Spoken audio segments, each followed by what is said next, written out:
আমি বারবার বলছি ও যেন আমার চোখের সীমানে যেন না আসে জাহিদ খান।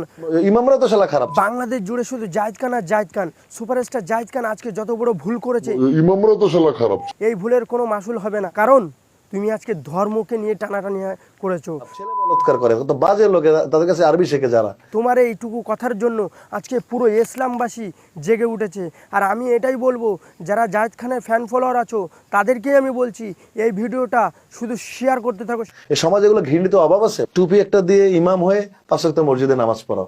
প্রত্যেকটা পৃথিবীর কোনায় কোনায় যেন ভিডিওটা পৌঁছে যায়, কারণ জাহিদ খান যত বড় ভুল করেছে, এত বড় ভুল মানুষ 100%-এর মধ্যে 99% করতে গেলেও মাথার মধ্যে একটু চিন্তাভাবনা করে যে আমি ধর্মকে নিয়ে কথা বলছি। আজকে ধর্মকে নিয়ে যারা সুশুরি দেয় তাদেরকে মেরে রক্ত বন্যা বাইয়ে দাও। আর আমাদের এখানে যদি কোনোদিনও পা দেয়, আমি বলবো ওকে যদি আমার চোখের সীমানায় যদি ওকে আমি দেখতে পাই, খবর খারাপ হয়ে যাবে। ও যেন আমার চোখের সীমানায় যেন না আসে জাহিদ খান। আমি বারবার বলছি, আমি তুমি করে আর বলবো না, আমি তোকে তুই তাকারি করে বলছি, কারণ তুই একটা ইসলাম বিরোধিতা করেছিস। যে কোনো ধর্ম হোক, হিন্দু হোক, মুসলিম হোক, খ্রিস্টান হোক, বৌদ্ধ হোক, প্রত্যেকটা ধর্মকেই সম্মান জানাই, আমি প্রত্যেকটা ধর্মকেই মানি। ধর্ম নিয়ে বিরোধিতা ভাই যে করবি, সে যে ধর্মই হোক না কেন, তাকে ভাই কেউ ছেড়ে কথা বলবে না।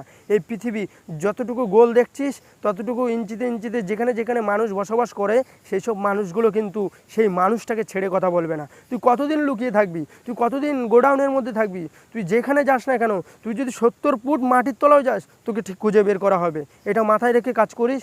আর আমার কথা হচ্ছে, এই ভিডিওটা যদি তুই দেখে থাকিস, অবশ্যই ভদ্র হয়ে যা।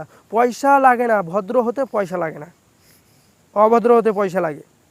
ভদ্র হতে পয়সা লাগে না। ভিডিওটা নাটক মারাচ্ছ, হ্যাঁ? ভিডিওটাকে কোন কোন বাপ করেছে? তোর জ্যাকেট, তোর কোট পরে আছিস, তো কোন বাপ করেছে ওটা? তুই বলছিস আমি না, ওটা কোন পেজ থেকে সেটিং করেছে, সেটিং করেছে মানে নাকি?